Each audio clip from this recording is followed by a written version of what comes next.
యొక్క నిష్క్రియాపరత్వాన్ని ఎండగడతాం. ఇప్పుడు వాయిస్ అయితే తెలంగాణకు, మరి తెలంగాణకు ఉన్న ప్రభుత్వం మాట్లాడకపోతే ఇంకెవరు మాట్లాడాలా? మాకు రెండు బాధ్యతలని, ఒకటి తెలంగాణ తెచ్చిన పార్టీగా, రెండవది ప్రధాన ప్రతిపక్షంగా కూడా కంపల్సరీ మా డ్యూటీ మేము చేయాలి. అందుకోసం గాను వీళ్ళు ఏదో తమాషకు మేము అదొకటి ఇదొకటి అడ్డం పొడుగు మాట్లాడి, కిరికిరి మాటలు మాట్లాడి, ఈ కారు కూతలు కూసి ఏదో చేస్తామనుకుంటే నడవదిగా. ఈ ఏళ్ళ దాకా వేరే కథ, రేపటి నుంచి వేరే తోలు తీస్తాం ఎక్కడికక్కడ. ప్రజలు ఖచ్చితంగా ఎక్కడికక్కడ నిలబెట్టే ప్రయత్నం చేస్తాం. అడుగున చెక్ చేస్తాం, ప్రతి విషయంలో చెక్ చేస్తాం. Sufficient time we have given. మేము తొందరపడి మేము ఎందుకు కన్నెర్రి అయ్యి మా ప్రభుత్వం పోయింది వీళ్ళు వచ్చిండ్రు అనేటువంటి ఒక పిచ్చి అయ్యి అట్లా మేము చేయలే, అటువంటి వాడికి పోలే.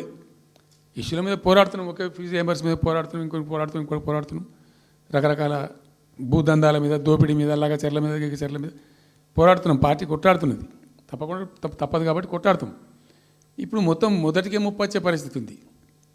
అటు గోదావరి మీద అరాకిరి చేసి చంద్రబాబు నాయుడు, ఏపీ ప్రభుత్వం నల్లమల సాగరు, ఈ సాగరు, ఆ సాగరు, అటు గోదావరి దోపిడీ జరుగుతూ ఉంటే దాని మీద సప్పులు లేదు. ఇటు కృష్ణలో ఇంత ఘోరంగా పాలమూరు ఎత్తిపోతల మీద దీని మీద సప్పులు లేదు. మరి ఎవరి ప్రయోజనాల కోసం ఉన్నట్టు రాష్ట్ర ప్రభుత్వం? ఏం చేయడానికి ఉన్నట్టు? ఏం జరుగుతున్నట్టు ఈ రాష్ట్రంలో? కాబట్టి ఎట్టి పరిస్థితుల్లో నేనే స్వయంగా రంగంలో దిగాలనుకున్నా. దిగినం. ఈరోజు డిసిషన్ అయిపోయింది. 2-3 రోజులలో, 2-3-4 రోజులలో, రాబోయే 3-4 డేస్లో ఆయా జిల్లాల నాయకులతో సమావేశమై ఖచ్చితంగా చాలా పెద్ద ఎత్తున అక్కడ గ్రామానికి డప్పు కొడతాం, మొత్తం సభలు పెడతాం, కవులు, గాయకులు, కళాకారులు అందరినీ తట్టి లేపుతాం. మీ పత్రికా విలేకరులను కూడా రిక్వెస్ట్ చేస్తాం.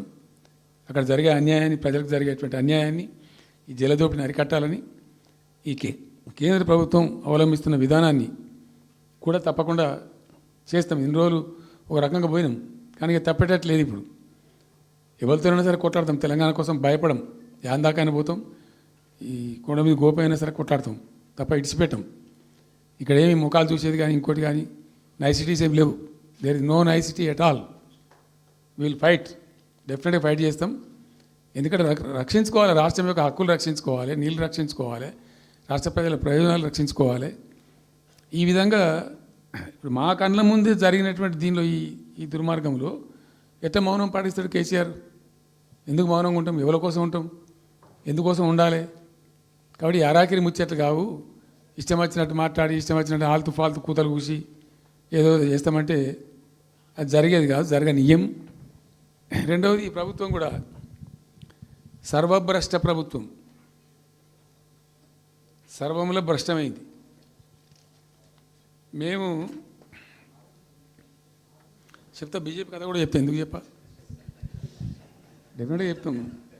అరే నువ్వు మా ఇంట్లోకి వచ్చి మాకు దోసుకపోతా అని ఊరుకుంటామే? నాకు అర్థం ఎవరైతుంది?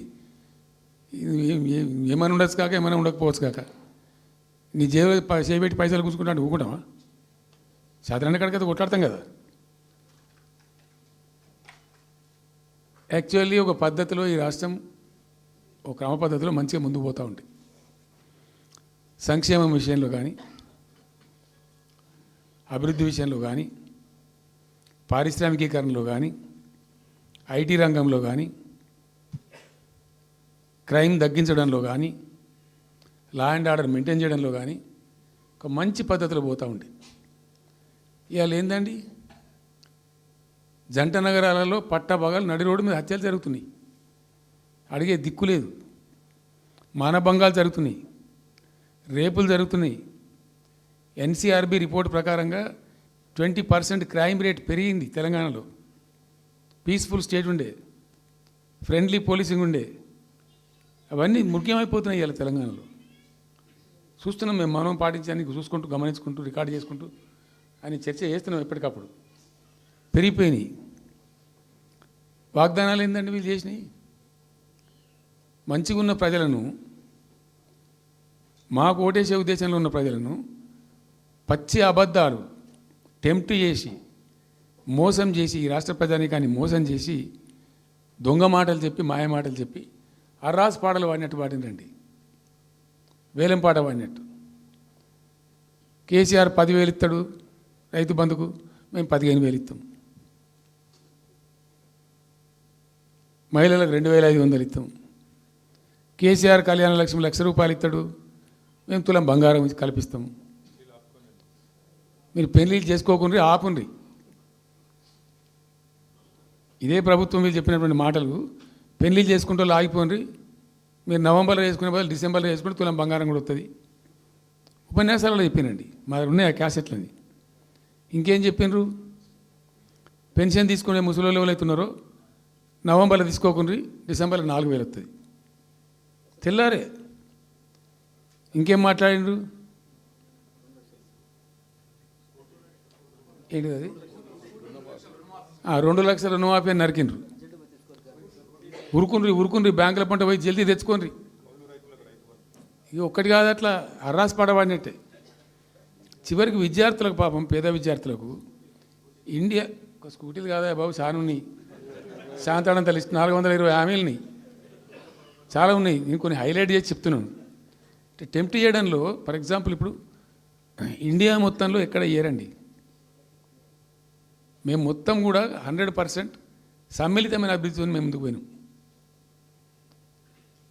ఇట్లా ఏకపక్షంగా ఏకోన్ముఖంగా పోలే. మేము ఆల్ ఫ్రంట్స్ కవర్ చేయాలని చూసినాం.